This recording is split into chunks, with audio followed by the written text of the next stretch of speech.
নমস্কার, আমি জয় রায়। আমার ছেলে সৌম্যদীপ রায় এবং শুভদীপ রায়।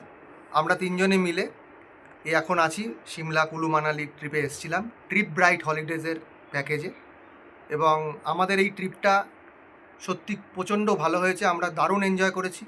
খুব ভালো ট্রিপ হয়েছে। আমাদের এখানে কোনো রকম কোনো অসুবিধা হয়নি। খাওয়া দাওয়া, থাকা, ঘোরা সমস্তটা এরা খুব ভালোভাবে ম্যানেজ করেছে। এবং এরা যেরকমভাবে আমার সাথে কথা হয়েছিল, যেরকম প্যাকেজ আমাকে অফার করেছিল, যেরকম পয়সার প্যাকেজ আমি নিয়েছি, একদম তার থেকে বরঞ্চ বেশিই দিয়েছেন। এনারা খুব ভালো এবং যথেষ্ট ভালো সার্ভিস। বিশেষ করে রঞ্জনা ম্যামের কথা আমি বলবো, উনি যথেষ্ট কোঅপারেটিভ। যখনই আমাদের দরকার লেগেছে ওনাকে পেয়েছি। সমস্ত রকম ভাবে উনি সাহায্য করেছেন এবং আমরা এই ট্রিপটা খুব এনজয় করেছি। এবং যদি আবার সামনে সুযোগ হয়, আমরা ইচ্ছা রাখি এনার সাথে আবার ট্রিপ করার। নমস্কার। একদম নমস্কার।